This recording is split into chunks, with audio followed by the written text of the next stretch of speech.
பூஜ்யாய ராகவேந்திராய சத்ய தர்மரதாய ச பஜதாம் கல்பவ்ருக்ஷாய நமதாம் காமதேனுவே. கிருஷ்ணாய வாசுதேவாய தேவகி நந்தனாய ச நந்தகோபகுமாராய கோவிந்தாய நமோ நமக. ஐந்தாவது வேதம் என்று போற்றப்படும் மகாபாரதம் பார்த்து வருகிறோம். 17வது நாள் போரினிலே துரியோதனனின் வலது இடது கரமாக விளங்கிய துச்சாசனன் கர்ணன் இருவரும் வதைக்கப்பட்டது. 18வது நாள் போரினிலே யாரை சேனாதிபதி ஆக்கலாம் அப்படின்னு யோசிக்கும் பொழுது அஸ்வத்தாமன் சல்யனை முன்மொழிய அனைவரும் ஏற்றுக்கொண்டனர். இப்போ இந்த நேரத்தில் இந்த 18வது நாள் போர் ஆரம்பிப்பதற்கு முன்பாக கிருபாச்சாரியார் வந்து துரியோதனன் கிட்ட சில விஷயங்கள் கூறுகிறார். அதாவது யுத்தம்தான் பெரிய தர்மம், அதில் எந்த விதமான சந்தேகமும் இல்லை. ஆனால் யுத்தம் போய்கொண்டிருக்கக்கூடிய அந்த முறை பார்த்தோம்னா நாம் பலரை இழந்து விட்டோம். நாம் யாரெல்லாம் நம்மளுடைய பலம் என்று நினைத்தோமோ, உதாரணத்திற்காக பீஷ்மாச்சாரியார், துரோணாச்சாரியார், துச்சாசனன், கர்ணன், இப்படி இவர்களெல்லாம் இருக்கிறார்கள் என்று மிகுந்த நம்பிக்கை கொண்டிருந்தோம். அவர்கள் அனைவரையும் இழந்து விட்டோம். ஏன், உன்னுடைய எத்தனையோ தம்பிகளை இழந்து உன்னுடைய பிள்ளையையும் இழந்தாய் துரியோதனா, லக்ஷணனையும் இழந்து விட்டேன். இப்போ 100 தம்பிகளில் மீதம் இருப்பவர் வெறும் 18 பேர்கள் மட்டும்தான். இத்தனை இழப்பு நமக்கு ஏற்பட்டிருக்கிறார். இந்த நேரத்தில் நாம் நிச்சயமாக யோசிக்க வேண்டும் துரியோதனா அப்படின்னு சொல்லிட்டு கிருபாச்சாரியார் சொல்றார்.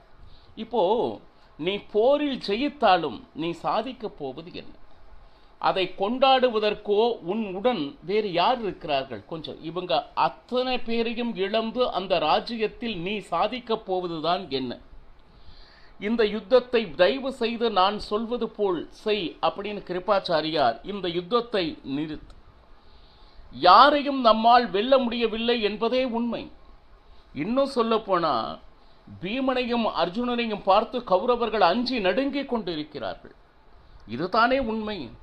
ஏன்னா அர்ஜுனனுடைய பராக்கிரமம், அவன் முன்னால் யாருமே நிற்க முடியவில்லை.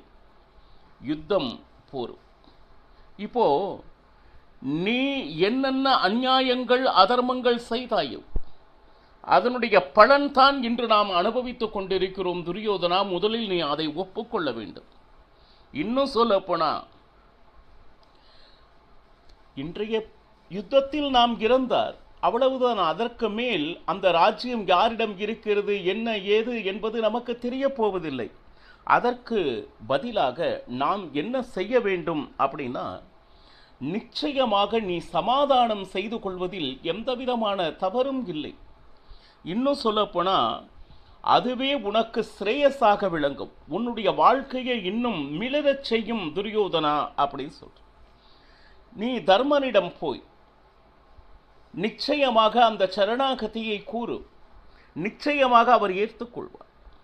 தர்மன் கிருஷ்ணனிடம் சொல்ல கிருஷ்ணனும் அதை ஏற்றுக்கொள்வான், அதில் எந்த விதமான சந்தேகமும் இல்லை. இன்னும் சொல்ல போனா திருதராஷ்டிரன் ஒரு வார்த்தை கூறினால் அவன் மீது மிகுந்த மரியாதை வைத்திருக்கிறான் தர்மராஜனும் சரி, பகவான் கிருஷ்ணனும் சரி. அதில் எந்த விதமான சந்தேகமும் இல்லை. நான் சொல்வதை கேள் என்று கிருபாச்சாரியார் ஒரு குழந்தைக்கு சொல்வது போல துரியோதனிடம் கூறினார். ஆனால் உடனே இது அனைத்தையும் பொறுமையாக கேட்டுக்கொண்டிருந்த துரியோதனன், கிருபாச்சாரியரே, உங்கள் மேல் எனக்கு எல்லளவும் துவேஷம் இல்லை. என்னுடைய நன்மைக்காகத்தான் நீங்கள் கூறிக்கொண்டிருக்கிறீர்கள் என்பதை அறிவேன். ஆனால் என் மனதில் சில கேள்விகள் இருக்கின்றன, அதையும் கூறிவிடுகிறேன், கேளுங்கள். முதல், இப்போ இந்த நேரத்தில் நான் போய் தர்மராஜனுடைய காலில் விழுந்தா தர்மராஜன் இதை நம்புவானா? இரண்டாவது, பகடையாட்டம் என்கின்ற பெயரினிலே அதர்ம ரீதியாக அவனுடைய அனைத்து சொத்துக்களையும் பறித்தவன் நான். இன்னும் சொல்ல போனா எங்களை யாரெல்லாம் நம்பினார்களோ அவர்களையெல்லாம் அவர்களுடைய விசுவாசத்தை இழந்தவன் நான். யார் ஒருவரும் என்னிடம் சிநேகபாவத்தில் இல்லை, அனைவரையும் பகைத்து கொண்டவன் நான். ஒருவேளை தர்மராஜன் நான் சமாதானம் செய்வதை ஒப்புக்கொண்டாலும் பகவான் கிருஷ்ணன் அதை ஏற்க மாட்டான். ஏன்னா அவன் சமாதானம் பேசுவதற்காக வந்த பொழுது நான் செய்த அவமானங்கள் ஒன்றா இரண்டா. அவனுடைய எந்த பேச்சையும் கேட்காத பாவி நான். இன்னும் சொல்ல போனா அதற்கு ஒருபடி மாறாக திரௌபதியை அந்த சபதையினில் செய்த அவமானத்தை நிச்சயமாக யாரும் மறக்க மாட்டார்கள். அவர்கள் ராஜ்யத்தை அதர்ம ரீதியில் அவர்களிடமிருந்து நான் பறித்தேன். இதையே யாராவது ஒப்புவார்களா கிருபாச்சாரியரே? அது மட்டுமல்ல, அந்த சுபத்ரை தன்னுடைய மகனான அபிமன்யு இறந்ததை நினைத்து நினைத்து தினம் தினம் அழுது கொண்டு இருக்கிறார். இன்னும் சொல்ல போனா இதை பார்த்து கொண்டிருக்கக்கூடிய அர்ஜுனன் நம் சமாதானத்தை முதலில் ஏற்பானா? யார் ஒருவர் ஏற்றுக்கொண்டாலும் ஏற்றுக்கொள்ளாவிட்டாலும் பீமன் நிச்சயமாக கொஞ்சம் கூட அவன் ஏற்றுக்கொள்ளவே மாட்டான். இன்னும் சொல்லப்போனா நகுல சகதேவனும் அப்படியே, திருஷ்டத்யும்னன், சிகண்டி, இப்படி ஒருவேளை அத்தனை பேர் சமாதானமானாலும் திரௌபதி மட்டும் எந்த காரணத்தை கொண்டும் அந்த நிகழ்ச்சியில் ஒன்றை கூட மறக்கவில்லை கிருபாச்சாரியாரே. இன்னும் எப்பொழுது எங்களுடைய வீழ்ச்சி நடக்கும் என்று ஒரு தபம் செய்து கொண்டிருக்கிறாள் திரௌபதி. அது மட்டுமல்ல, அவள் செய்வது மிகப்பெரிய விரதம். இந்த நேரத்தில் சுபத்ரை திரௌபதிக்கு உண்டான சேவைதனை செய்து கொண்டிருக்கிறாள். ஏன்னா திரௌபதியினுடைய விரதமானது பரிபூர்ணமாக நிறைவேற வேண்டும் என்று அவளுக்கு உதவி செய்து கொண்டிருக்கிறார். இன்னும் சொல்லப்போனா இதுவரை நான் இருந்த இடம் எதுன்னா இந்த பூமண்டலத்தையே ஆண்டு கொண்டிருக்கின்ற அந்த ராஜா.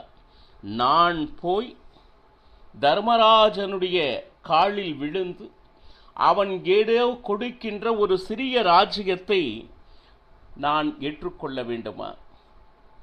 அது நன்றாக இருக்கிறதா?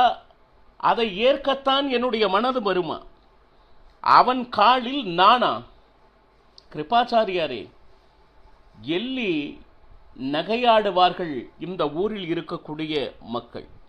இன்னும் சொல்லப்போனால் என் உயிர் போனாலும் போகுமே தவிர எந்த காரணத்தை கொண்டும் பிச்சை எடுத்து நான் வாழ்வதற்கு தயாராக இல்லை.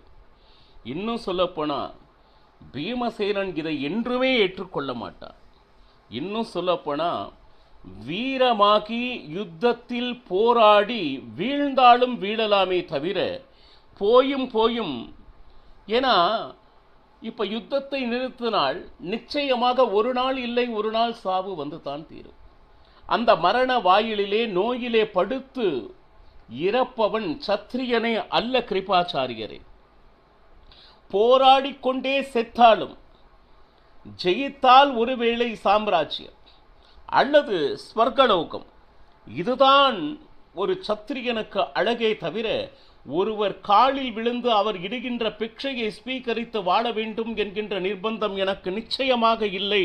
அப்படி அதல்லாம மிகப்பெரிய ஒரு வார்த்தை உபயோகிக்கிறான் துரியோதனன். கிருபாச்சாரியாரே, சுகம் அப்படிங்கிறது என்னைக்குமே சுவாஸ்பதமானது அல்ல. இந்த உலகத்தில் எப்பவுமே நிரந்தரமாக ஒருவனுக்கு நிலைப்பது எது அப்படின்னா கீர்த்தி. சத்திரியனாக நிச்சயமாக கடைசி வரை போரிட்டு கொண்டு யுத்த களத்தில் நிச்சயமாக வீழத்தான் போகிறேன், இருந்தாலும் யார் காலிலும் தான் விழமாட்டேன் அப்படின்னு சொல்லிட்டு இந்த இடத்துல ரொம்ப ஸ்திரமாக துரியோதனன் போரிலிருந்து எந்த காரணத்தை கொண்டும் தர்மராஜனிடம் பிக்ஷை எடுக்க மாட்டேன் என்பதை தெளிவாக கூறினார். இப்போ வேற வழியே இல்லை, என்ன ஒருவேளை நான் அப்படி செய்தால் இந்த உலகம் என்ன நினைக்கும்? துரியோதனனுக்காக இத்தனை பேர் உயிர் இழந்து இருக்கிறார்கள். இவன் தன்னுடைய உயிருக்காக தர்மராஜனுடைய காலில் விழுந்து தன்னுடைய உயிரை காப்பாற்றிக் கொண்டவன் என்கின்ற பேச்சு வருமே. அந்த பேச்சு எவ்வளவு பெரிய இகழ்ச்சிக்கு நான் காரணமாவேன் கொஞ்சம் நினைத்து பாருங்கள் கிருபாச்சாரியாரே. இன்னும் சொல்ல போனா, எந்த காரணத்தை கொண்டும் நான் செய்ததை தர்மம் என்று ஒப்புக்கொள்ளவில்லை. நான் செய்த அனைத்தையும் அவர்கள் நிச்சயமாக மறக்க மாட்டார்கள். அவர்களுடைய பிரதிஜை நிச்சயமாக நடந்துதான் தீரும். ஆனால் கௌரவர் சத்திரியன் என்கின்ற முறையில் கடைசி வரையிலும் நான் அவர்களோடு போராடித்தான் தீருவேன். 18வது நாள் யுத்தம் பிராரம்பமானது. இதுல எப்படின்னா,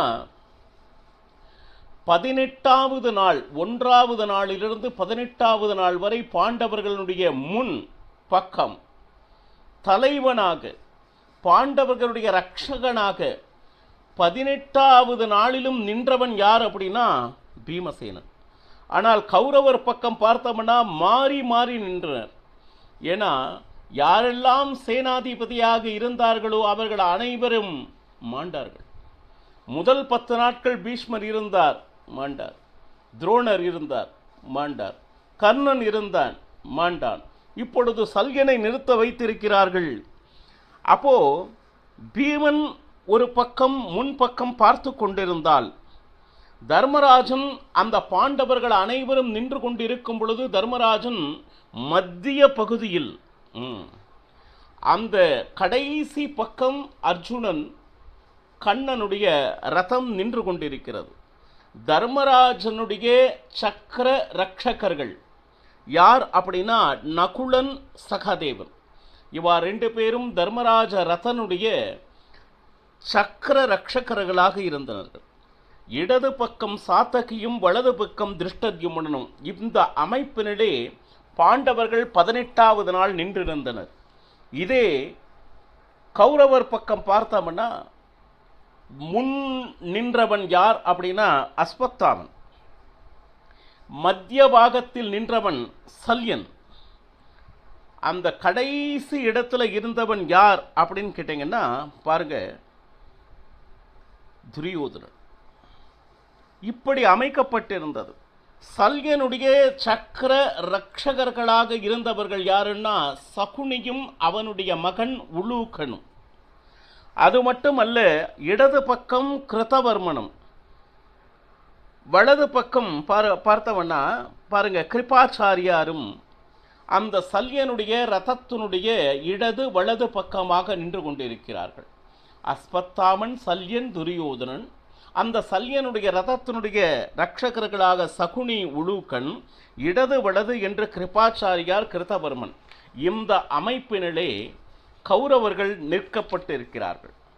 இப்போ சல்யன் வேறு ஆரும் அல்ல, மாத்துரி இருக்கார்ல, மாத்துரியினுடைய அண்ணன். அப்போ பாருங்க, இன்னைக்கு வேறு வழியே இல்லாமல் தன்னுடைய சொந்தங்களையே எதிர்க்க வேண்டிய சூழ்நிலை சல்யனுக்கு. நிஜமான பராக்கிரமத்தை காண்பிக்க வேண்டிய நிர்பந்தம் சல்யனுக்கு. இப்போ முதலில் தர்மராஜனும் சல்யனும் மோதத் தொடங்கினர். இப்போ என்ன ஆச்சு அப்படின்னு கேட்டிங்கன்னா, சல்யன் மிகப்பெரிய பராக்கிரமி. தர்மராஜனுடைய ரதத்தை பொடி பொடி ஆக்கினான் சல்யன். உடனே அர்ஜுனனுக்கும் சல்யனுக்கும் அந்த யுத்தம் இருக்கிறது. எப்படின்னா கணகோரமான யுத்தம் அப்படின்னு சொல்வாங்க. இது ஒரு பக்கம். மற்றொரு பக்கத்தில் பீமசேனனும் அஸ்வத்தாமனும் போரிட்டு கொண்டு இருக்கிறார்கள். இப்போ அஸ்வத்தாமன் பார்த்தீங்கன்னா, பீமசேனன் அஸ்வத்தாமனுடைய ரதத்தை தூள் தூளாக்கினான். உடனே அந்த அஸ்வத்தாமனுக்கு சக்தி சேர்க்கும் வரையில் துரியோதனன் சேர்ந்து கொண்டார். துரியோதனன் அஸ்வத்தாமன் சேர்ந்து கொண்டு பீமசேனன் மேல் ஆனந்தமாக யுத்தம் நடந்து கொண்டிருக்கிறது. இப்போ துரியோதனனுடைய அந்த பிள்ளைகள், தம்பிகள் 18 பேர் பாக்கி இருக்கிறார்கள். இவர்களும் பாருங்க, சிகண்டியும் உபபாண்டவர்களும் சேர்ந்து கொண்டு அந்த துரியோதனுடைய தம்பிகளை எதிர்த்து கொண்டு இருக்கிறார்கள். அது மட்டுமல்ல, இந்த உலூக்கன், சகுனியனுடைய மகன் உலூக்கன் இருக்கான் இல்லையா, அவனை நகுலன், கிருத்தவர்மனும் திருஷ்டத்யும்னனும் கிருபாச்சாரியாரும் சாத்தகியும் ஒருவருக்கு ஒருவர் மோதிக்கொண்டு இருக்கிறார்கள். எல்லாமே இறுதி நாளாக இருப்பதால் கடைசி வரை தன்னுடைய முழுமையான சக்தியை பிரயோகித்து யுத்தம் செய்து கொண்டிருக்கிறார்கள். இந்த நேரத்தில் சல்யனுக்கும் அர்ஜுனனுக்கும் நடந்த அந்த யுத்தம் அத்தனை பேரையும் வியப்புக்கு ஆளாக்கியது. ஏன்னா திவ்ய அஸ்திரங்கள் பலவற்றை அர்ஜுனனும் அதற்கு ஏற்ப சல்யனும் ஒருவருக்கு ஒருவர் சளைக்காது யுத்தம் செய்து கொண்டிருக்கிறார்கள். இதனால் என்ன நடந்தது என்பதனை நாளையும் பருகலாம். சர்வம் ஸ்ரீ கிருஷ்ணார்ப்பணமஸ்து. ஹரே ஸ்ரீனிவாசா.